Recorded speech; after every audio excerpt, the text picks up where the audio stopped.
Hi, I'm Jose Anunciato, and you're watching the WebDev channel.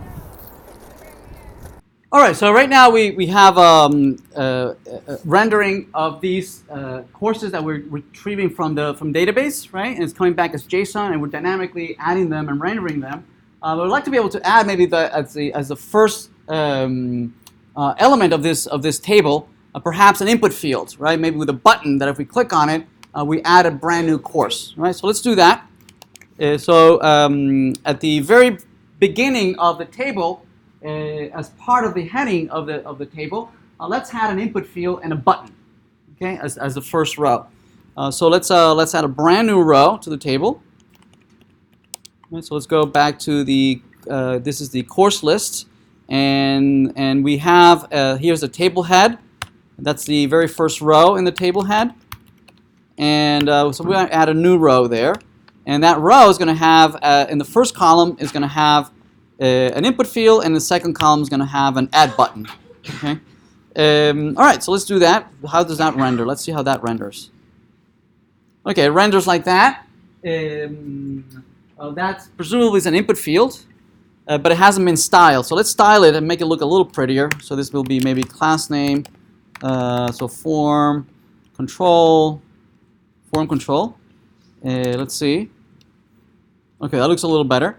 And for the button, we'll style it again using Bootstrap, btn primary. That's blue. There we go. It's blue. All right, to add that. Notice that the columns don't match, since my input field has an additional column at the end. To make this look prettier, you should add another column above and below, right, for each one of these rows, right?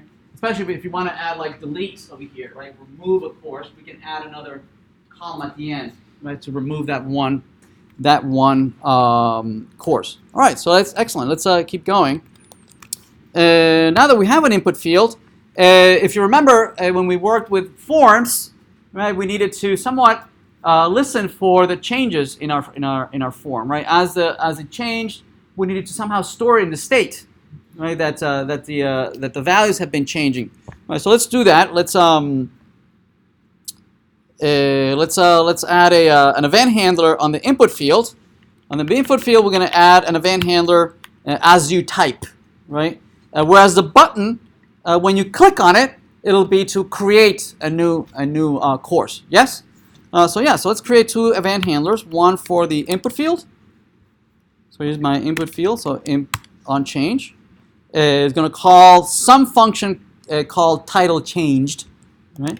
And on the button, it will call a create course, right? So if we click on the button, it'll call some function called this create course, right? Which doesn't exist yet, right? All right, so let's actually declare them. I'm going to copy here because we're going to declare them. So let's declare them right above here.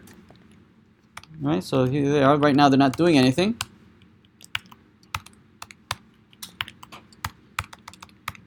Okay. Notice that we're passing the event. This is the standard signature for these functions. When event handlers, the infrastructure passes the event that was originated when the event occurred. Right. So there'll be a timestamp there. There'll be a reference to the original DOM element that generated the event. So there's a whole bunch of things there, but we need it here because we need a reference back to the input field, right? The value of the input field. For the course, for the create course, we don't need the event, right? We just need to know that it was clicked, right? We don't need the original button, right? All the data that we need is actually in the title input field, right? Not in the button. We don't need the button at all. So just to verify that this is actually connected. Oh no, to actually connect it, remember that we had to bind them, right? We had to, in the constructor, we have to bind these things, right? So let's go into the constructor and tell the infrastructure to bind them, right? So yes, so bind the this change function, right? To bind them to this component. All right, so to verify that indeed these functions are being invoked, let's do just a console log title change, and this one will be create course. So let's refresh, so if I click on add, it's not working. Wait, what?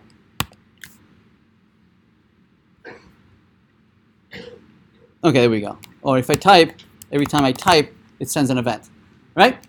Okay, excellent. So let's now accumulate from the event the keys, right, into the state for the title. So to do that, right, let's use this set state to read the value of the input field and put it in a title, in a brand new course object in the state that's going to have the title and then the event, the value that it's inside of the input field. All right, so let's do that. So in here, let's replace that. Very good.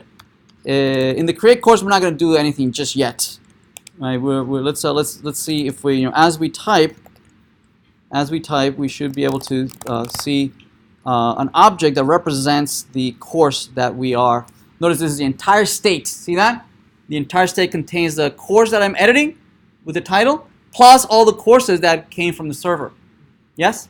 So this is the entire state of the component. Right? All right, so we have that.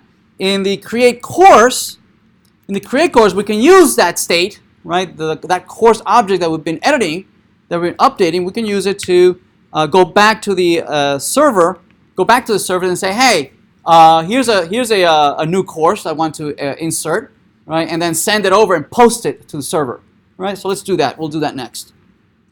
I hope you've enjoyed the video. Please subscribe, like the video, and share it. Thanks.